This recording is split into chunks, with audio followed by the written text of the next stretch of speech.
Sois le bienvenu. On se retrouve pour calculer les limites en l'infini de la fonction exponentielle. Dans cette propriété, on va rappeler que la fonction exponentielle, c'est l'unique fonction f qui est dérivable sur r, égale à sa dérivée, telle que f de 0 égale 1. Et on la note x associe exponentielle de x.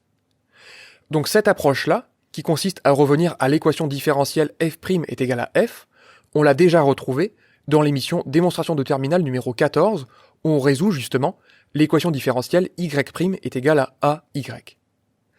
Et dans cette propriété, on veut démontrer deux choses. Que la limite de l'exponentielle en moins l'infini, ça vaut 0, et que la limite de la fonction exponentielle en plus l'infini, ça vaut plus l'infini.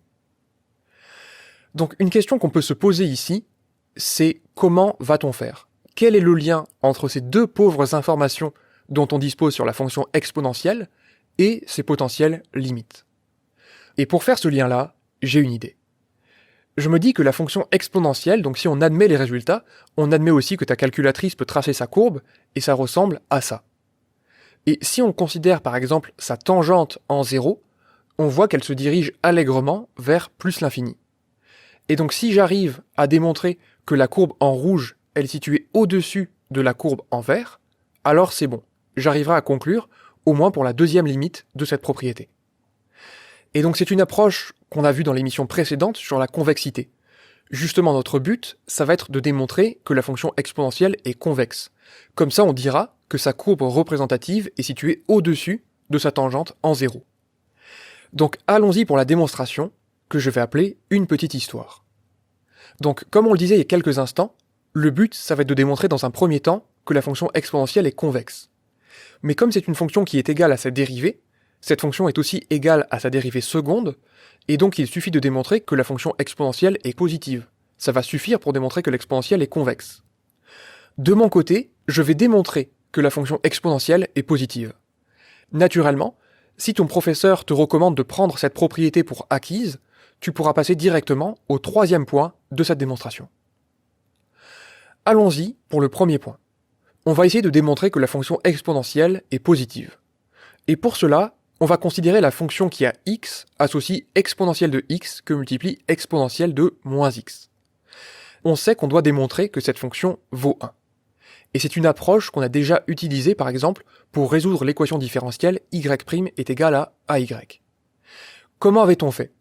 Eh bien on avait dit que pour démontrer qu'une fonction était constante, on allait démontrer que sa dérivée était nulle. Et c'est exactement ce qu'on va faire ici. On va dire que cette fonction est dérivable sur r, par opération sur des fonctions qui sont elles-mêmes dérivables, et on va calculer, pour tout réel x, g' de x.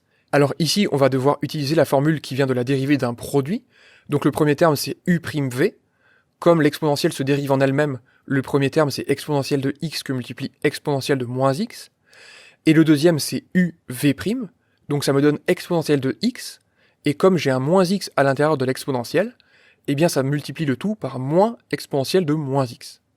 Donc on peut utiliser par exemple la formule qui donne la dérivée de exponentielle u, que je démontre d'ailleurs dans cette émission. Et donc comme la dérivée de la fonction g est nulle, eh bien ça démontre que la fonction g est constante sur r. Et si elle est constante, elle est égale en particulier à sa valeur en 0. Et on peut la calculer, puisque la valeur en 0 de g, c'est exponentielle 0 que multiplie exponentielle moins 0, c'est-à-dire exponentielle de 0 au carré, et exponentielle de 0, par définition même de la fonction exponentielle, ça vaut 1. Alors tu vas me dire ici, quel rapport avec la positivité? Et même avec la stricte positivité, d'ailleurs, qu'on connaît sur la fonction exponentielle. Eh bien ce que je vais dire, c'est que par ce qui précède, la fonction exponentielle ne s'annule pas sur r. Puisqu'on a démontré que exponentielle x que multiplier un autre nombre, en l'occurrence exponentielle moins x, ça valait 1. Donc si exponentielle x faisait 0, on aurait 0 fois quelque chose qui vaut 1, et ce serait donc absurde. Donc au moins, on a démontré que l'exponentielle ne pouvait pas valoir 0. Maintenant, on pourrait supposer qu'il existe un réel a, tel que l'exponentielle de a est strictement négative. Mais on va démontrer que là, il y aurait un gros problème. Puisque sur le dessin, on sait que l'exponentielle de 0, ça vaut 1. Et donc si on suppose que l'exponentielle de a est négative, Eh bien on se dit que la courbe représentative de l'exponentielle, elle pourrait ressembler alors à ça. Mais dans ce cas-là, elle franchirait l'axe des abscisses, c'est-à-dire que la fonction exponentielle s'annulerait. Et on vient de dire que c'est absolument pas le cas.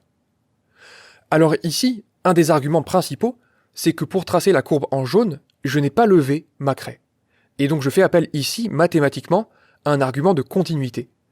Et je vais dire que j'utilise donc le théorème des valeurs intermédiaires, que j'applique à la fonction exponentielle, qui est dérivable, donc continue, sur le segment d'extrémité 0 et a. Et je vais dire que par ce théorème, si l'exponentielle de a était strictement négative, il existerait un réel c, tel que exponentielle de c est égale à 0, que j'indique ici sur l'axe des abscisses.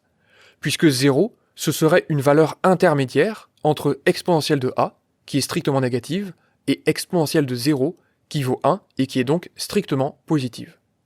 Et ça nous donne donc une contradiction, puisqu'on a démontré dans le premier point que la fonction exponentielle ne pouvait pas s'annuler. Et donc au vu de ce qu'on a supposé, c'est-à-dire que exponentielle de a était strictement négative en un point, la fonction exponentielle est donc positive sur r, et même strictement positive sur r, puisqu'on a ajouté l'information ici qu'elle ne s'annulait pas. On se retrouve à présent pour le troisième point de la démonstration, celui à partir duquel tu pourrais commencer ta démonstration si tu admettais cette propriété de positivité de la fonction exponentielle. Et on va en revenir directement à cette idée de convexité. On va dire que comme la fonction exponentielle, c'est une fonction dérivable sur r, et qu'elle est égale à sa dérivée, elle est aussi 2 fois dérivable sur r, et sa dérivée seconde, c'est elle-même. Et c'est donc une fonction positive, par ce qui précède. Et donc, comme sa dérivée seconde est positive, sa courbe représentative est au-dessus de sa tangente en 0. C'est ce qu'on a démontré dans cette émission-là. Et donc, ce que ça veut dire, c'est que pour tout réel x, exponentielle de x est plus grand que l'expression qui donne la tangente à une courbe en 0. En l'occurrence, exponentielle prime de 0, facteur de x moins 0, plus exponentielle de 0.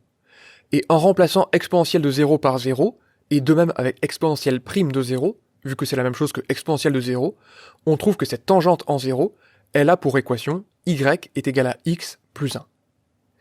Donc si tu souhaites retrouver la démonstration, je te conseille de ne prendre qu'une capture d'écran de l'idée en haut à droite, et d'essayer de retrouver les différentes étapes à partir de là. Puisque ici, on a quasiment terminé.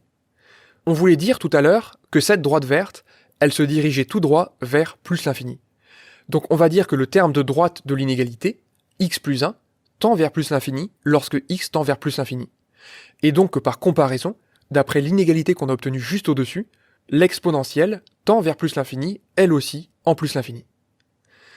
Et donc on a déjà fait la moitié du boulot.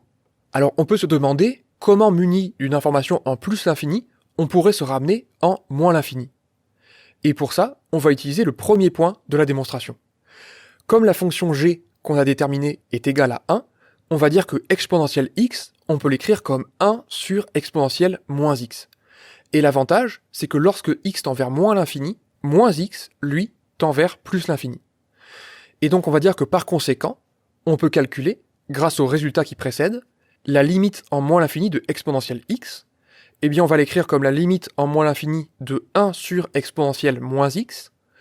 Maintenant, on va poser y est égal à moins x, de manière à dire que cette limite-là, c'est la limite lorsque y tend vers plus l'infini de 1 sur exponentielle y, sauf que exponentielle y, ça tend vers plus l'infini, et 1 sur plus l'infini, c'est quelque chose qui tend vers 0, ce qui termine complètement cette démonstration.